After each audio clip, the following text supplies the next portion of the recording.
Deacon में अक्सर आएंगे खुदा की खातिर के लिए, कलाम खुदा के लिए और जमात की दुआ करेंगे।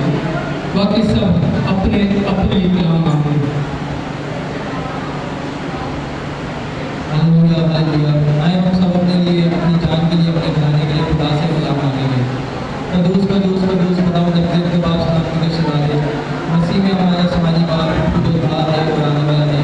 खुदा बाप तेरे हम लोग झुकते हैं, तुझे सजदा करते हैं, तेरे नाम को भारी करते हैं, तुम इस लायक है, तेरी जात पाक है, तेरी जात जैसा है। तो खुदा हम सब मिल के जो करते हैं, जो हमसे प्यार करता है, हमें वक्त वक्त खुदा अपने बंदों के जरिए हमें कम भी करता है, हमें सिखाता है और तुम हमारा ख्याल रखता है। खुदा बाप तू चाहता है कि हर एक इंसान की तौबा तो मोहब्बत आए और गुनाह में ना मरे। खुदा बाप तेरा शुक्र तेरी तारीफ करते हैं इस मोहब्बत के लिए, इस प्यार के लिए जो तू हासिल करता है। उसी प्यार के वसीले से खुदा आज का दिन आपने हमारे जिंदगी बख्शा है, बहुत शुक्रगुजार है। खुदा आज सफर का दिन जब हम तेरे लिए खामा होंगे और खुदा हमारी रूह जो भूखी है तेरे कलाम की, उसके लिए खुदा ने हमें जमा दिया, हम तेरे शुक्रगुजार करते हैं। अपने जहन को, प्यार को, सोचों को खुदा तेरे सपोर्ट कर देते हैं। इब्लीस की गंदी तासीरें जो बहुत खुदा पर आप रखते हैं, यीशु के नाम से फेंक देते हैं। तेरा शुक्र तेरी तारीफ हो।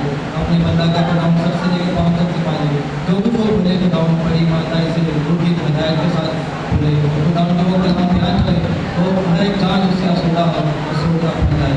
इसके वसीला से हम खुदा अपनी जान और यीशु की जान बचा सके और यीशु की तेरा शुक्र हो, तेरी तारीफ हो। खुदा मोहम्मद खुदा को अपने हाथ